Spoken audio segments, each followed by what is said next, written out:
Oi pessoal, tudo bem? Na videoaula de hoje, então, nós vamos falar sobre a União Ibérica e o Brasil holandês.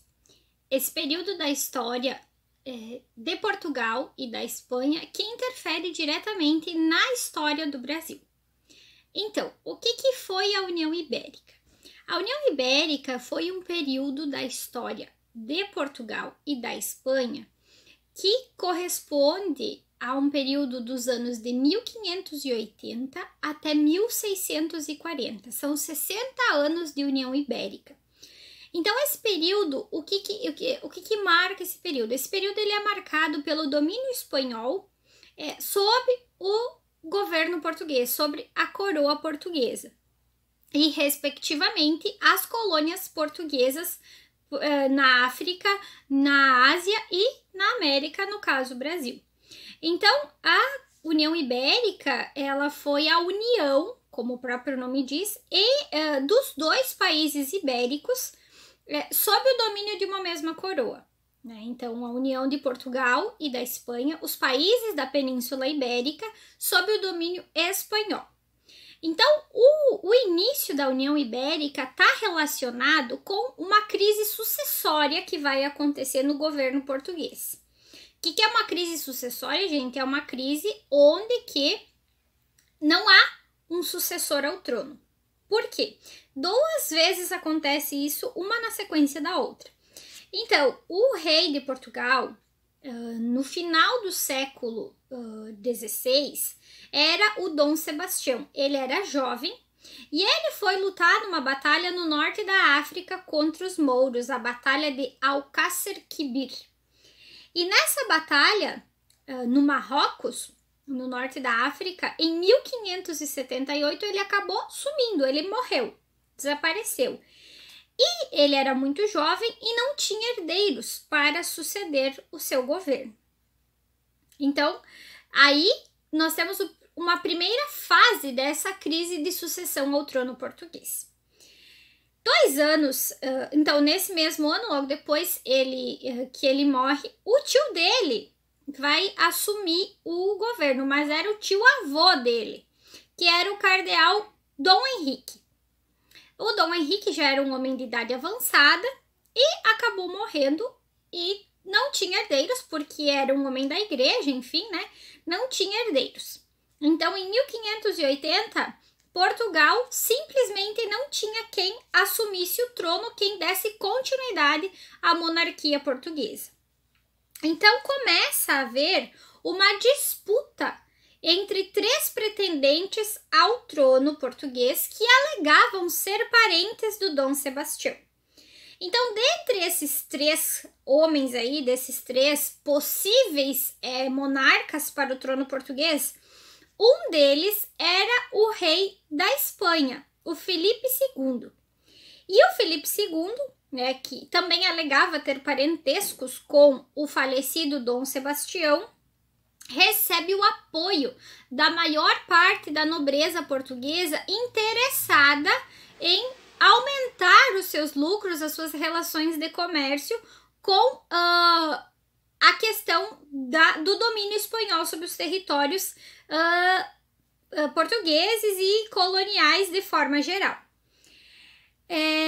Então, depois de vencer os outros 2 pretendentes, o Filipe II da Espanha, ele é coroado rei de Portugal também.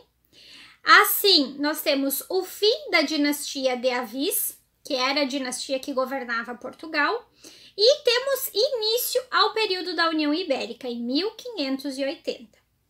Então, durante a União Ibérica, não aconteceram grandes transformações, porque o Filipe II, ele não queria causar problemas com a elite portuguesa, uma vez que essa elite, ou uma maior parte dessa elite, dava apoio para ele ser o rei da Espanha e o rei de Portugal. Então, não houve grandes mudanças, ele permitiu que os portugueses mantivessem a sua administração e ocupassem os cargos administrativos em Portugal e também nas suas colônias, como no caso do Brasil. Durante esses 60 anos de União Ibérica, houve uma grande transformação no Brasil no sentido administrativo, assim, uma grande transformação não, mas uma mudança que vai acontecer, que é a questão de que foi decretado no ano de 1621 pelos espanhóis que o território do Brasil fosse dividido em duas partes para facilitar a administração do território e eventualmente evitar invasões estrangeiras.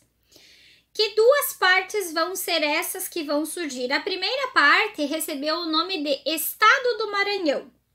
O que era o Estado do Maranhão? Então, era uma região que agrupava o Maranhão, o Ceará e o Pará, com a capital dessa região na cidade de São Luís. Então, ia se preocupar em cuidar a região norte do território do Brasil. E o Estado do Brasil é a segunda parte da divisão, vai permanecer com a capital em Salvador, como já era, e vai abranger todo o restante do território do Brasil. Então, essa é uma das poucas transformações administrativas que vai acontecer durante a União Ibérica. Uma consequência direta que nós temos da União Ibérica para a história do Brasil é o processo de invasões holandesas no Nordeste, que recebeu mais tarde o nome de Brasil holandês ou Nordeste holandês, que é o que nós vamos ver agora.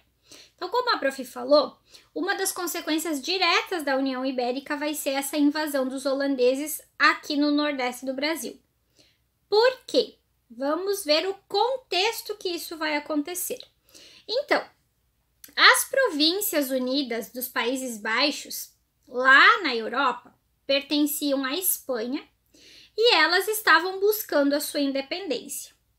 Nessas Províncias Unidas dos Países Baixos, que eram 7, a mais importante era a Holanda.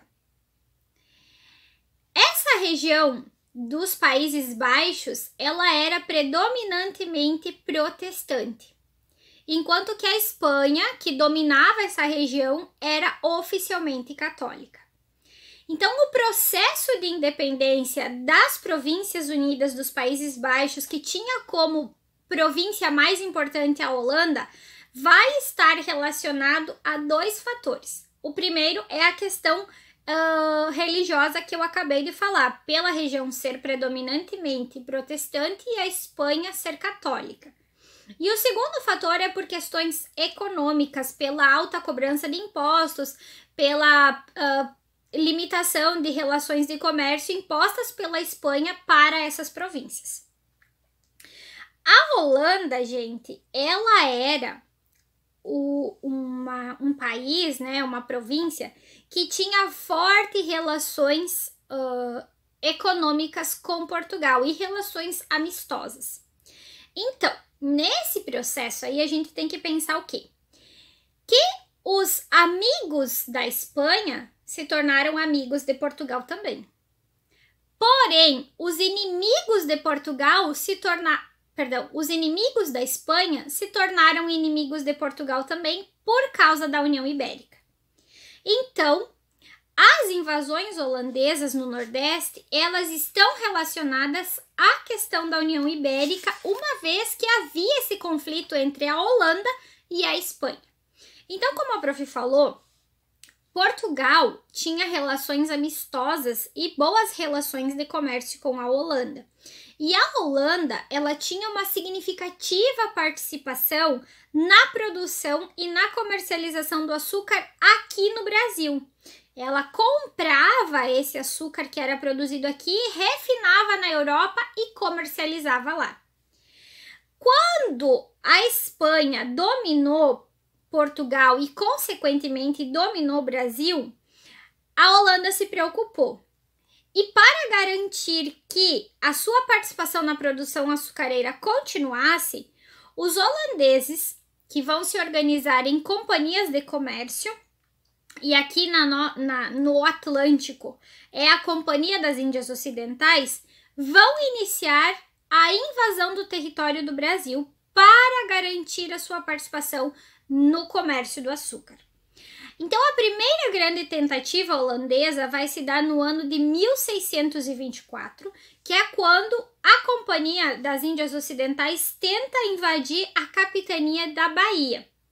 Só que não deu certo, os colonos eles conseguiram manter uma resistência e no ano de 1625 os holandeses são expulsos da região. Aí eles saem daqui, meio que deixam as coisas se acalmar e vão para o Caribe. A segunda tentativa, e que vai ter sucesso, vai ter êxito, é em 1630, que é quando a companhia consegue conquistar a capitania de Pernambuco. Se vocês lembram, a capitania de Pernambuco era a mais próspera capitania e a capitania que investiu muito dinheiro na produção açucareira. Nesse contexto, de 1630, a capitania de Pernambuco era a maior produtora de açúcar do mundo. Então, ali vai ser o foco dos holandeses. Houve uma certa resistência por parte dos colonos, né, para evitar que as invasões acontecessem, porém a companhia acabou vencendo os colonos portugueses e os holandeses, né, representados pela capitania das Índias, pela Companhia das Índias Ocidentais, se estabeleceu na região e estendeu os domínios holandeses desde o Rio Grande do Norte até o norte do Alagoas. Então pegava uma faixa litorânea que era bem próspera no que se refere à produção açucareira. Após esse processo de ocupação e de guerra de resistência por parte dos colonos, a companhia ela inicia o efetivo estabelecimento dos holandeses na região Nordeste.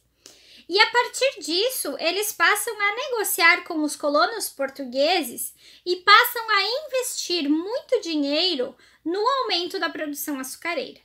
Algumas coisas bem significativas vão ser feitas pela companhia nesses anos iniciais ao processo de conquista do Nordeste, como conceder empréstimos para o aumento e melhoramento da produção açucareira. A companhia também vai vender a preços bem baixos engenhos que haviam sido abandonados pelos colonos portugueses durante as guerras de invasão, que eles tinham fugido com medo da guerra, e esses engenhos abandonados vão ser vendidos a preços bem baixos para que a produção açucareira aumentasse ainda mais. E também os holandeses, eles vão assumir com os colonos os compromissos que já haviam sido estabelecidos entre os colonos portugueses com Portugal, com a coroa portuguesa. Então, eles vão tentar manter tudo que já havia sido estabelecido entre esses dois grupos no que se refere à produção açucareira para fazer com que ela continuasse a progredir e continuasse a gerar muitos lucros para os holandeses e para os colonos portugueses no Nordeste do Brasil. Assim que os holandeses, então, efetivaram o seu controle sobre a região, a Companhia das Índias Ocidentais, em 1637, enviou para a região Nordeste do Brasil o conde Maurício de Nassau. E o Maurício de Nassau, ele seria o responsável pela administração do Brasil holandês, que também é chamado de Nordeste holandês. E nesse contexto aí da chegada do Maurício de Nassau, a região passou a receber o nome de Nova Holanda. Então, o Maurício de Nassau, ele foi um ótimo governante para a região. Muitas coisas que ele fez auxiliaram para que a produção açucareira crescesse e a região se tornasse muito próspera economicamente. Então, o Maurício de Nassau, dentre as suas inúmeras determinações, ele estabeleceu novas leis, ele nomeou juízes e também funcionários ligados à questão da justiça. Ele implementou um modelo administrativo aqui no Nordeste holandês aos moldes do que era aplicado na Holanda. Ele reprimiu vários abusos, especialmente abusos de poder. Uma coisa muito importante que marca esse período é a questão de que no governo do Maurício de Nassau, ele assegurou a liberdade de crença a todas as pessoas que viviam na região, ou seja, nós temos aí uma tolerância religiosa, uma vez que A maioria dos que vieram para a região Nordeste eram protestantes, nós vamos ter aí muitos judeus, os cristãos novos, como a gente se chama, que são os judeus convertidos ao cristianismo. Então, essa região é marcada pela tolerância religiosa. Ele também estimulou a diversificação da produção agrícola e procurou insistentemente recuperar a economia açucareira que estava abalada pelos conflitos desde 1930, quando os holandeses chegaram à região e acabaram fazendo aí uma série de guerras e acabaram destruindo muitos engenhos, enfim, todo esse processo que uma guerra de conquista causa. Nos anos de 1630 e 1651, os holandeses, eles trouxeram para o Brasil cerca de 26 mil africanos que serviriam como mão de obra escrava para trabalhar nos engenhos. Então vejam aí que nós temos um número muito significativo de escravos que vão chegar para a região Nordeste, trazidos pelos holandeses. No governo do Maurício de Nassau, nós também temos destaque a questão da construção da cidade Maurícia. A cidade Maurícia foi construída, na verdade não foi bem construída. Recife, que era a capital de Pernambuco, passou por um processo de reurbanização e de melhoramento, porque era a capital da capitania, e então precisava desses ares modernos para a cidade, né? A questão da iluminação pública, da construção de pontes, de praças, né? A arborização das ruas, das avenidas. E aí Recife passou a ser conhecida como a cidade Maurícia, né? E recebeu esse nome em homenagem ao Maurício de Nassau. Durante o governo do Maurício de Nassau, nós vamos também ter a expedição de artistas e estudiosos holandeses que vão ser convidados para vir aqui na região Nordeste para fazer representações, para fazer estudos da fauna e da flora da região. Então, nós vamos ter aí a representação por meio de pinturas da paisagem geográfica, social, econômica e cultural da região, e além do que a prof acabou de falar, da fauna e da flora, que são riquíssimas, a gente sabe disso.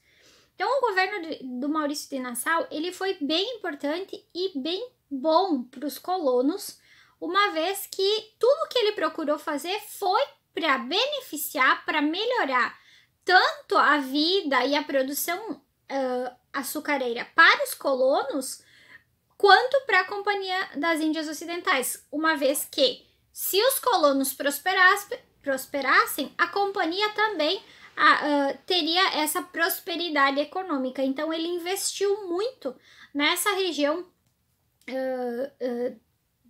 da questão da economia açucareira.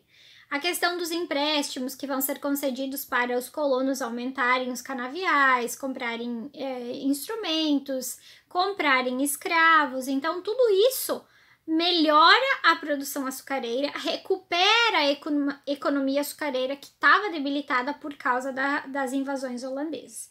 Então, o Nordeste, especialmente a capitania de Pernambuco, aí ela vai ser uma capitania muito próspera e vai mostrar justamente a riqueza que a região vai ter por causa da produção açucareira e dos investimentos holandeses da Companhia das Índias Ocidentais na região.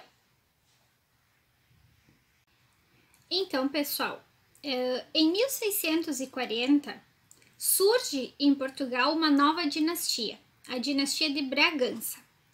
E essa dinastia de Bragança, ela vai receber o apoio das casas aristocráticas portuguesas, e essas casas aristocráticas que apoiam a dinastia de Bragança vão aclamar Dom João como o novo monarca do reino português. Nesse período aí, 1640, nós temos o último ano da União Ibérica.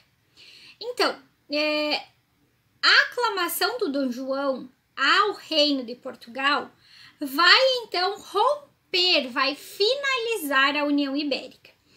Por que as casas aristocráticas, a nobreza de forma geral, que antes apoiavam o Filipe II da Espanha para ele dominar Portugal, deixaram de apoiá-lo?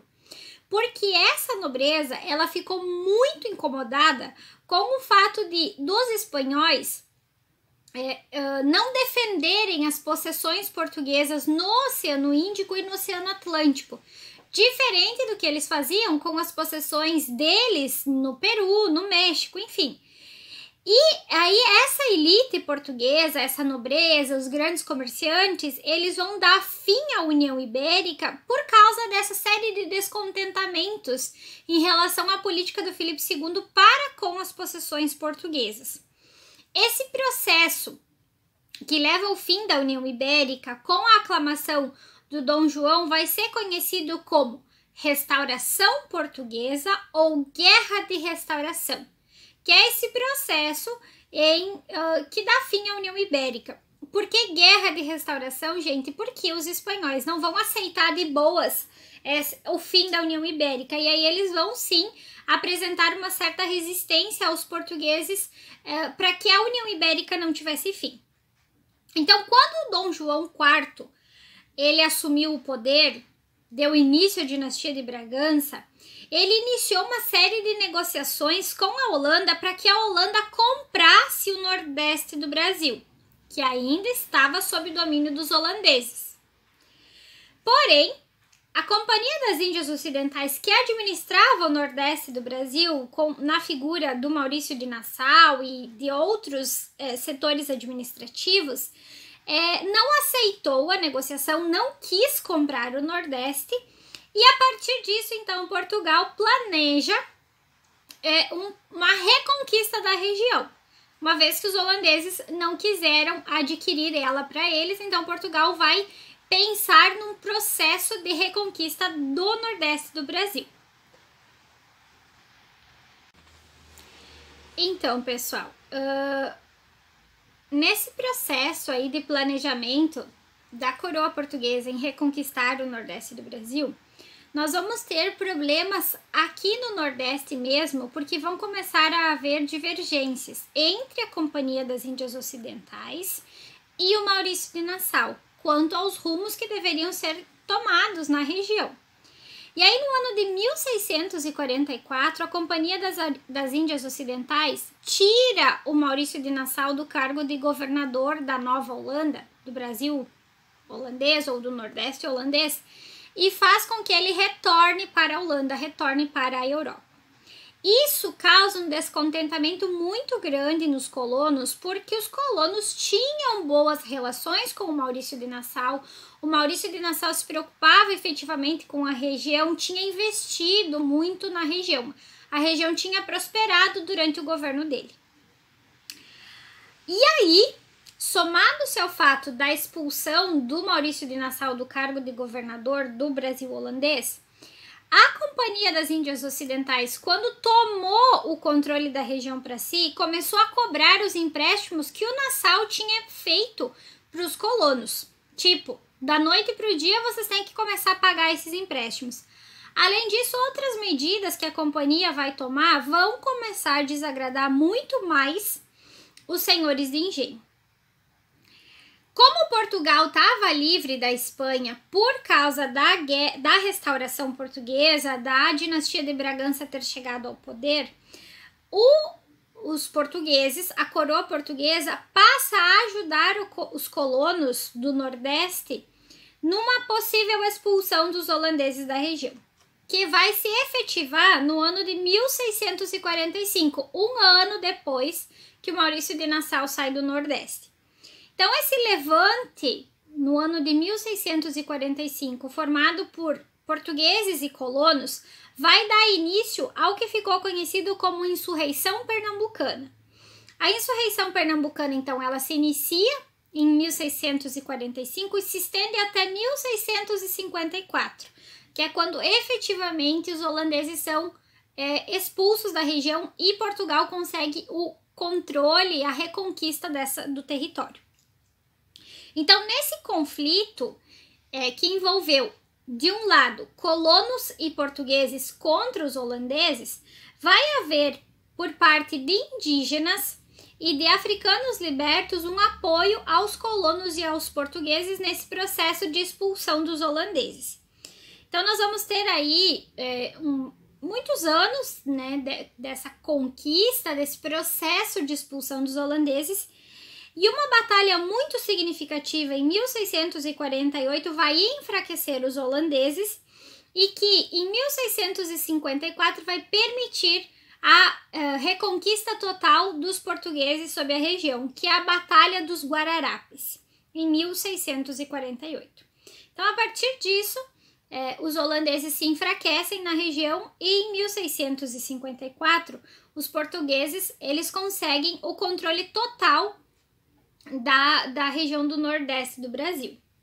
Só que a expulsão dos holandeses da região vai trazer algumas consequências bem fortes para Portugal.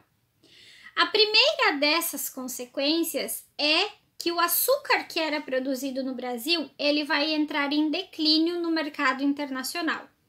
Por quê? Porque quando os holandeses são expulsos daqui, eles já tinham aprendido técnicas de cultivo, de melhoramento da plantação, enfim. Eles pegam todos esses conhecimentos, essas aprendizagens que eles tinham tido no Nordeste e levam para a região do Caribe, que na época era chamada de Antilhas. E ali, os holandeses investem pesado na produção açucareira. E o açúcar antilhano, como era conhecido, ele se tornou uma concorrência muito forte para o açúcar produzido no Brasil.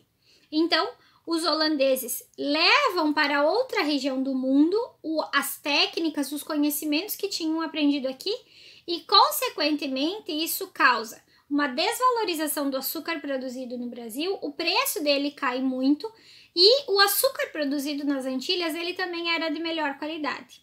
Então, aí nós temos o início da decadência do açúcar produzido no Brasil.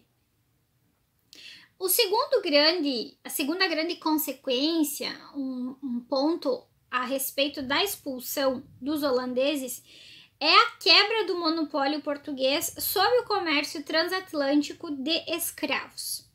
Porque Portugal não conseguiu recuperar territórios que haviam sido conquistados pelos holandeses no mesmo período que eles conquistaram o Nordeste.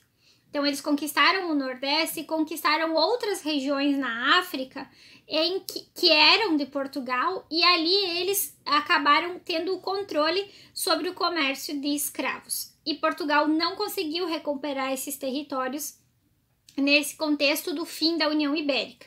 Só conseguiu reconquistar o território, o Nordeste. Então, aí Portugal perde esse monopólio do comércio de escravos no Oceano Atlântico. E um terceiro ponto bem importante é a influência inglesa que vai crescer sobre Portugal, porque havia uma rivalidade muito grande entre ingleses e holandeses. E aí Dom João acaba se aproximando da Inglaterra para manter relações mais estreitas com os ingleses e nisso essas relações vão influenciar diretamente no governo de Portugal, na administração do Brasil e também a gente vai ver isso posterior lá no processo de independência do Brasil, essa influência inglesa, a própria transferência da corte portuguesa para o Brasil também vai ter essa total influência e interferência da Inglaterra sobre o governo português. De forma geral, pessoal, este é o período da União Ibérica, do Brasil holandês e da restauração portuguesa.